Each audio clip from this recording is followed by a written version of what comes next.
Hi. ഇപ്പം തിയേറ്ററിൽ തകർത്തോടിക്കൊണ്ടിരിക്കുന്ന സിനിമയാണ് ഫാന്റസി അഡ്വഞ്ചർ ഡ്രാമ വിഭാഗത്തിൽപ്പെടുന്ന സിനിമ അജയന്റെ രണ്ടാം മോഷണം എന്ന സിനിമ. നമ്മുടെ ടൊവിനോ തോമസ് പ്രധാന വേഷം കൈകാര്യം സിനിമയായിരുന്നു. തകർത്തോടിക്കൊണ്ടിരിക്കുകയാണ് ഈ ഒരു സിനിമ എന്നുള്ളത്. 50 കോടിക്ക് മുകളിൽ കളക്ഷൻ നേടി എന്താ പറയുക സൂപ്പർ ഹിറ്റിലേക്ക് പോയിക്കൊണ്ടിരിക്കുകയാണ്. അപ്പോൾ ഈ ഒരു സന്ദർഭത്തിൽ നമ്മൾ ഓർക്കേണ്ട ഒരു സംഭവമുണ്ട്. മലയാള സിനിമാ ചരിത്രത്തിൽ ഫാന്റസി സിനിമകൾ വളരെ ചുരുക്കം സിനിമകളെ ഉണ്ടായിട്ടുള്ളൂ എന്നുള്ളതാണ്.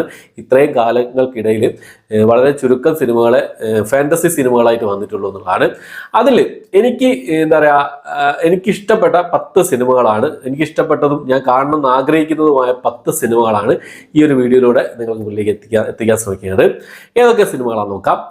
ഒന്നാമത്തെ സിനിമ ഓ ഫാബി 1993 റിലീസ് ചെയ്ത സിനിമയാണ്. ആ ഒരു കാലഘട്ടത്തിലെ ഒരു പരീക്ഷണ ചിത്രം എന്നും കൂടി പറയാം. ഒരു ഫാന്റസി ലൈവ് ആക്ഷൻ മൂവി എന്നൊക്കെ പറയാവുന്ന ഒരു സിനിമയായിരുന്നു ഈ ഒരു സിനിമ എന്നുള്ളത്.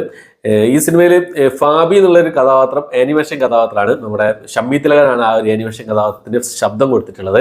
ഈ സിനിമയുടെ നിർമ്മാതാവായ സൈമൺ തരകന്റെ മകനാണ് ഈ സിനിമയിൽ, റോക്ക് തരകൻ എന്ന മകനാണ് ഈ സിനിമയിൽ പ്രധാന വേഷം കൈകാര്യം ചെയ്തിട്ടുള്ളത്. ഒരു മലയാളത്തിലെ ഒരു പരീക്ഷണ ചിത്രം കൂടിയായിരുന്നു ഓ ഫാബി എന്ന് പറഞ്ഞ സിനിമ. പക്ഷേ ബോക്സ് ഓഫീസിൽ ഈ ഒരു സിനിമയ്ക്ക് പരാജയമായിരുന്നു സംഭവിച്ചതെന്നുള്ളതാണ്. എൻ്റെ ഇഷ്ടപ്പെട്ട ഒരു സിനിമകളിലൊന്നാണ് ഓ ഫാബി എന്ന് പറഞ്ഞ സിനിമ.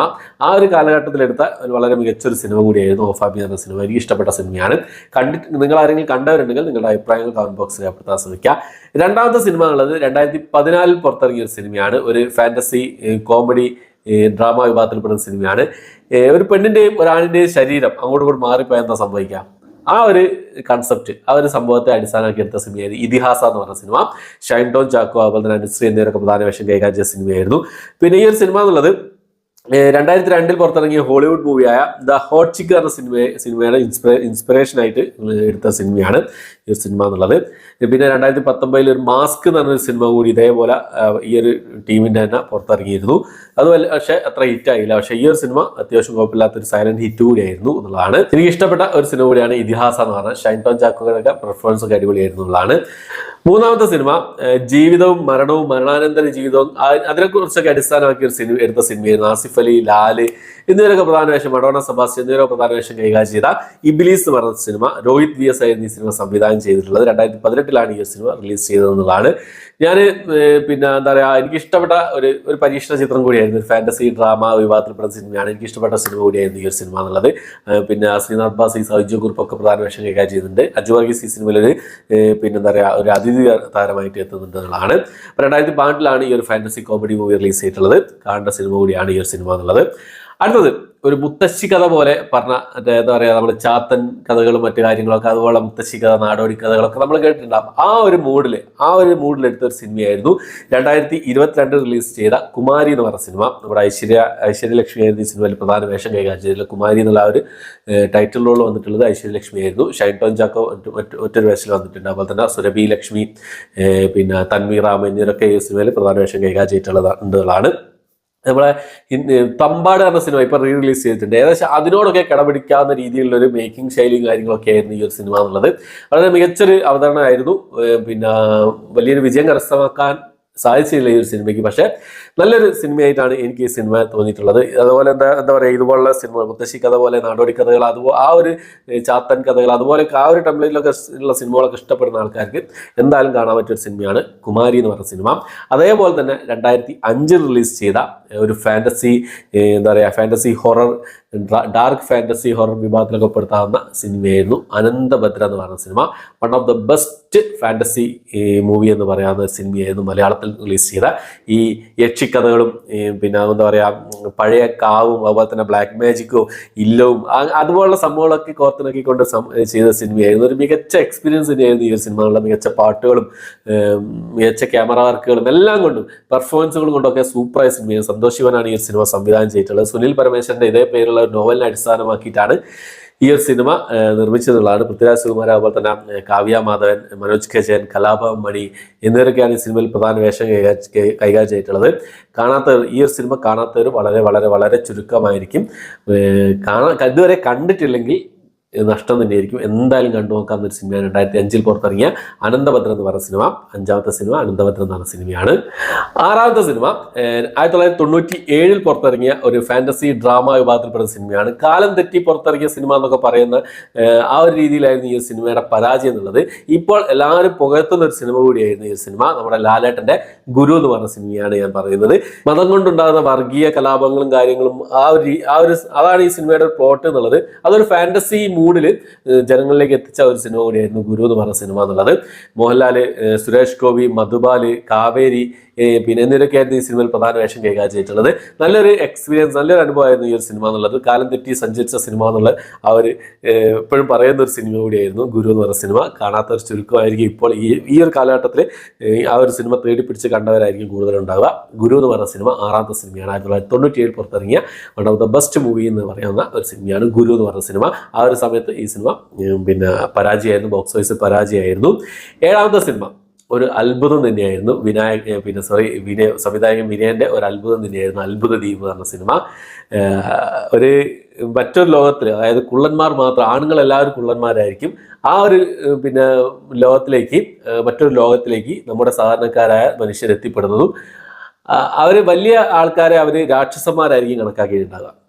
അപ്പോൾ ആ ലോകത്ത് എത്തിപ്പെടുന്ന പിന്നീട് ഉണ്ടാകുന്ന സംഭവങ്ങളും കാര്യങ്ങളൊക്കെ കാണിച്ചു തരുന്ന ഒരു സിനിമയായിരുന്നു അത്ഭുത ദ്വീപ് പറഞ്ഞ സിനിമ. ശരിക്കും പറയുകയാണെങ്കിൽ പിന്നെ 2005 പുറത്തിറങ്ങിയ ആ ഒരു സിനിമ ശരിക്കും ഒരു പരീക്ഷണം കൂടിയായിരുന്നു. ഫാന്റസി കോമഡി ഡ്രാമ വിഭാഗത്തിൽപ്പെടുന്ന സിനിമയാണ്, ആക്ഷൻ വിഭാഗത്തിൽപ്പെടുന്ന സിനിമയാണ്. ഗിന്നസ് പക്രു ഉണ്ടപ്പക്രു ഈ ഒരു സിനിമയിലൂടെയാണ് ഗിന്നസ് ബുക്കിൽ ഇടം നേടിയിട്ടുള്ളത്. എന്താ വെച്ചാൽ പിന്നെ ഒരു സിനിമയിൽ ഉടനീളം വേഷം, അതായത് നായക തുല്യമായ വേഷം കൈകാര്യം ചെയ്ത ഏറ്റവും വലുപ്പം കുറഞ്ഞ നടൻ എന്നുള്ള ആ ഒരു ഇതിൽ പിന്നെ ഗിന്നസ് റെക്കോർഡിൽ ഇടം നേടിയ നടനാണ് ഗിന്നസ് പക്രു പറഞ്ഞ നടൻ.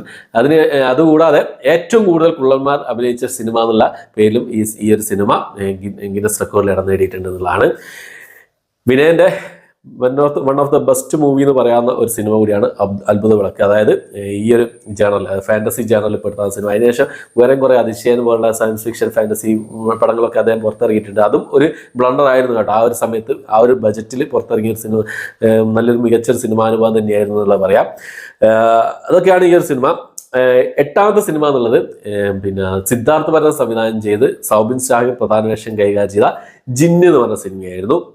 ഈ ഒരു സിനിമ എന്നുള്ളത് സത്യം പറയാൻ ഞാൻ ഇതുവരെ കണ്ടിട്ടില്ല. ഷറഫുദ്ദീൻ, ഷൈൻ ടോൺ ചാക്കി ഒക്കെയാണ് സിനിമയിൽ പ്രധാന വേഷം കൈകാര്യം ചെയ്തിട്ടുള്ളത്. തിയേറ്ററിൽ എനിക്ക് മിസ്സായി പോയ സിനിമയാണ്. 2023 റിലീസ് ചെയ്ത സമയത്ത് എനിക്ക് കാണാൻ പറ്റാതെ പോയ ഒരു സിനിമ കൂടിയായിരുന്നു. പക്ഷേ OTT എന്ന് റിലീസ് ചെയ്ത് നോക്കിയിരിക്കുകയാണ്. ഇപ്പോഴും ഇതുവരെ OTT റിലീസ് ചെയ്തിട്ടില്ല. കണ്ടവർ പിന്നെ ഒട്ടുമിക്ക ആൾക്കാരും നല്ല അഭിപ്രായങ്ങൾ പറഞ്ഞൊരു സിനിമ കൂടിയായിരുന്നു. പക്ഷേ സിനിമ തിയേറ്ററിൽ പരാജയപ്പെട്ട സിനിമയാണ്. എന്തായാലും കാണണമെന്ന് വിചാരിക്കുന്ന ഒരു സിനിമയാണ് ജിന്ന് എന്ന് പറഞ്ഞ സിനിമ. ഞാൻ വെയിറ്റിംഗ് ആണ് ഈ ഒരു സിനിമയ്ക്ക്. മിക്സഡ് റിവ്യൂസ് ആയിരുന്നു ഈ സിനിമയ്ക്ക് വന്നിട്ടുള്ളത്.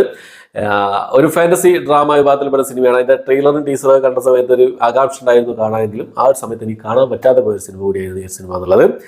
പിന്നെ ഫാന്റസി മൂവികൾ പറയുന്ന കൂട്ടത്തിൽ ഒഴിച്ചുകൂടാൻ പറ്റാത്ത ഒരു സിനിമ കൂടിയുണ്ട്. പിന്നെ പത്മരാജന്റെ സംവിധാനത്തിൽ അദ്ദേഹം എഴുതിയ സിനിമയായിരുന്നു 1991 പുറത്തിറങ്ങിയ ഞാൻ ഗന്ധർവ എന്ന് പറഞ്ഞ സിനിമ. അപ്പോൾ ഈ ഒരു സിനിമ എന്നുള്ള റൊമാൻറ്റിക് ഫാന്റസി വിഭാഗത്തിൽപ്പെടുന്ന സിനിമയാണ്. നിതീഷ് ഭരദ്വാജും സുവർണ ആനന്ദുമാണ് സിനിമയിൽ പ്രധാന വേഷം കൈകാര്യം ചെയ്തിട്ടുള്ളത്. ഒരു പെൺകുട്ടിയുടെയും ഒരു ഗന്ധർവന്റെയും പ്രണയത്തിന്റെ കഥ പറഞ്ഞ സിനിമയായിരുന്നു ഞാൻ ഗന്ധർവ എന്ന് പറഞ്ഞ സിനിമ. ഗന്ധർവന്മാരുടെ കഥകളും കാര്യങ്ങളൊക്കെ നിങ്ങളെല്ലാവരും കേട്ടിട്ടുണ്ടാവും. ആ ഒരു ഗന്ധർവപ്പെടുത്താവുന്ന ഒരു സിനിമയായിരുന്നു. പക്ഷേ ഈ ഒരു സിനിമ ബോക്സ് ഓഫീസിൽ പരാജയമായിരുന്നു. ഇത്രയും പ്രതീക്ഷയോടുകൂടി ചെയ്തൊരു സിനിമയായിരുന്നു പത്മരാജൻ ഈ ഒരു സിനിമ എന്നുള്ളത്. പക്ഷേ ഈ സിനിമ ബോക്സിൽ പരാജയമായതോടുകൂടി തന്നെ അദ്ദേഹം മാനസികമായൊക്കെ തളരുകയും പിന്നെ ഈ ഒരു സിനിമ തിയേറ്റർ റിലീസ് ചെയ്ത് ഒരാഴ്ചയ്ക്കകം തന്നെ അദ്ദേഹം മരണപ്പെടുകയുണ്ടായി. അപ്പോൾ അദ്ദേഹത്തിൻ്റെ അവസാന സിനിമ കൂടിയായിരുന്നു ഞാൻ ഗന്ധർവ എന്ന് പറഞ്ഞ സിനിമ. പക്ഷേ തിയേറ്ററിൽ പരാജയമായിരുന്നെങ്കിലും പിന്നീട് ഈ സിനിമ ശ്രദ്ധിക്കപ്പെടുകയും ഇതിനൊരു പ്രത്യേക ഒരു ഫാൻ ബേസ് ഉണ്ടാവുകയും ചെയ്തിട്ടുണ്ട് എന്നുള്ളതാണ് എന്താ പറയുക ഒരു സങ്കടമായൊരു കാര്യം. ആ ഒരു സമയത്ത് വിജയിക്കാതെ പോയി പിന്നീട് ഈ ഒരു സിനിമയ്ക്ക് നല്ല നല്ല അഭിപ്രായങ്ങൾ കിട്ടുകയും ചെയ്തു. പക്ഷെ അതൊന്നും കാണാൻ അദ്ദേഹം ജീവനോടല്ലാതെ പോയി എന്നുള്ളതാണ്. ഓക്കെ, 10ാമത്തെ സിനിമ എന്നുള്ളത് ഡയറക്റ്റ് ആയിട്ട് OTT അതുപോലെ തന്നെ TV പ്രീമിയർ ഒക്കെ ആയിട്ട് റിലീസ് ചെയ്ത ഒരു മലയാള സിനിമയാണ്. 2021 ഇന്നു മുതൽ എന്നാണ് സിനിമയുടെ പേര് വരുന്നത്. C5 സി കേരളത്തിലായിരുന്നു ഈ സിനിമ റിലീസ് ചെയ്തിട്ടുള്ളത്. ഒരു ഫാന്റസി കോമഡി ഡ്രാമ വിഭാഗത്തിൽപ്പെടുന്ന സിനിമയാണ്. നമ്മുടെ സിജു വിൽസൺ ആയിരുന്നു ഈ സിനിമയിൽ നായകനായിട്ട് വന്നുള്ളത്. അപ്പം പിന്നെ രജീഷ് മിഥിലാണ് ഈ സിനിമ സംവിധാനം ചെയ്തിട്ടുള്ളത്. യാനൈ മുഖദാൻ എന്ന പേരിൽ തമിഴിൽ ഈ സിനിമ റീമേക്ക് ചെയ്തിറക്കിയിട്ടുണ്ട്. ഉർവശി അതുപോലെ തന്നെ യോഗി ബാബു ഒക്കെ സിനിമയിൽ പ്രധാന വേഷം കൈകാര്യം 2023 ആയിരുന്നു ഈ സിനിമ തമിഴിലേക്ക് റീമേക്ക് ചെയ്തതെന്നുള്ളതാണ്. അപ്പം നല്ലൊരു സിനിമയാണ്, നല്ലൊരു കോമഡി മൂവിയാണ്, കണ്ടിരിക്കാവുന്ന ഒരു സിനിമ കൂടിയായിരുന്നു ഈ ഒരു സിനിമ എന്നുള്ളത്. ഒരു OTT കണ്ടന്റ് ആയിരുന്നു, OTT റിലീസ് ചെയ്തത് അതുകൊണ്ട് തന്നെ ഒരുപാട് ടൈം കാണാൻ പറ്റിയൊരു സിനിമയായിരുന്നു ഇന്നു മുതൽ ഈ ഒരു സിനിമ എന്നുള്ളത്. അപ്പോൾ ഇത്രയും സിനിമകൾ നിങ്ങൾ അധികം കേൾക്കാത്ത സിനിമകൾ ഇന്നു മുതൽ ഒന്നും അധികം കേട്ടിട്ടുണ്ടാവില്ല നിങ്ങൾ. അപ്പോൾ ഇത്രയും സിനിമകളാണ്, ഇത്രയും 10 സിനിമകളാണ് എനിക്ക് ഇഷ്ടപ്പെട്ടായിട്ടുള്ള 10 സിനിമകൾ. അതിൽ ജിന്ന് എന്ന് പറയുന്ന സിനിമ ഞാൻ കണ്ടിട്ടില്ല, മിക്സഡ് റിവ്യൂസ് ആയിരുന്നു. എനിക്ക് കാണാൻ ആഗ്രഹമുള്ള ഒരു സിനിമ കൂടിയാണ് ജിന്ന് എന്ന സിനിമ. എന്തായാലും നിങ്ങൾക്കും അറിയാം ഈ 10 സിനിമകളാണ്, അതിലും വേറെ സിനിമകൾ ഒരുപാട് വന്നിട്ടുണ്ട് എന്നുള്ളത് തന്നെയാണ്. ഒരുപാടൊന്നും ഇല്ലെങ്കിൽ കുറച്ച് സിനിമകൾ വേറെയുണ്ട്. പപ്പൻ, പ്രിയപ്പെട്ട പപ്പൻ, അതുപോലെ തന്നെ മഹാവീര്യർ, കള്ളനും ഭഗവതിയും, ഈ പട്ടണത്തിൽ പോകുക, നമ്മുടെ മമ്മൂക്കയുടെ ഈ പട്ടണത്തിൽ പോകുക, പിന്നെ ലാലേട്ടൻ്റെ ഏഞ്ചൽ ജോൺ, കൂതറ, ഇതൊക്കെ ഫാന്റസി ആ ഒരു ജേണലിൽ പെടുത്താവുന്ന സിനിമകളാണ്. ഇതുപോലെ വേറെ സിനിമകൾ നിങ്ങൾക്ക് അറിയാവുന്നതുണ്ടെങ്കിൽ നിങ്ങളുടെ അത് കമന്റ് ബോക്സിൽ രേഖപ്പെടുത്താൻ ശ്രമിക്കാം. ഓക്കെ, അപ്പോൾ എത്രയാണ് ഇന്നത്തെ വീഡിയോ. എൻ്റെ വീഡിയോ ഇഷ്ടപ്പെട്ടെങ്കിൽ ലൈക്ക് ചെയ്യാൻ, ഷെയർ ചെയ്യാൻ, സബ്സ്ക്രൈബ് ചെയ്യാൻ മറക്കാതിരിക്കുക. പുതിയൊരു വീഡിയോ ആയിട്ട് വരുന്നവരേക്കും